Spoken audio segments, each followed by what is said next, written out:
karag-karag, welcome back to my vlog. Sa magandang umaga sa inyong lahat mula dito sa Lasak City. Aga kaya napawangwang ng makina sa madbut yung kapitbahay namin. Kaya dito na lang ako, hindi na lang ako doon sa Curagan store. Unsa may mong paliton? Teka lang mga karag-karag, kanay mong palit. So, yun ang mga karag-karag, halinan ako ng 5 pesos na super stick. So, ito na nga mga latest na mga pachika, mga pa-intriga at mga revelasyon na pinag-uusapan ng mga active na mga chismosa sa social media na kung nga mga basyo ni Natasha Joubert.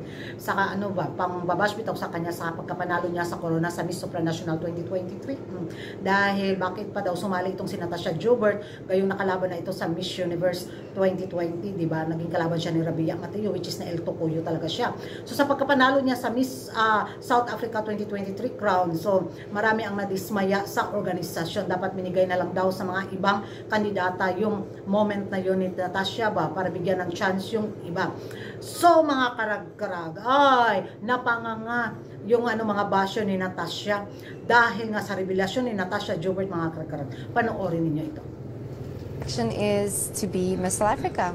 That's it. I won't be going internationally at all this year. I went to Miss Universe back in 2021. I represented our country, and now I'm giving the opportunity to another lady to do that for us. Really, really want to be in this position 365 days of the year. So that's exactly the plan of action. Are you going back to Miss Universe? I'm not.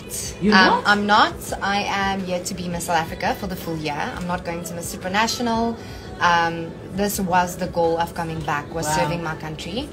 And I meant it. I really did mean it. But I'm giving another lady an opportunity to go and represent. But I'm going with. Okay. I'm backing in my El Salvador outfits. Like I'll be the one in the crowd with the South African flag. And I would love to go to Poland to Miss Super as well. Yeah. But I think for me, like Miss South Africa was always the goal. I wanted this job. We love it for you, and thank you so much for popping in, lady. Yan ang mga karag-karag, narinig na ninyo ang revelasyon ni Natasha Joubert, di ba? O de, wow! Gusto lang talaga niya yung titulo ng Miss South Africa 2023. Hindi na siya naghahangad pa na makalaban sa international pageant dahil minsan na siyang nakalaban sa Miss Universe stage, di ba? So ngayon, para sigurong natamimi yung mga basher ni Natasha sa kanyang revelasyon na hindi na talaga siya lalaban sa mga international pageant. Enough na sa kanya yung titulo dahil yun naman talaga yung plano at hangad niya.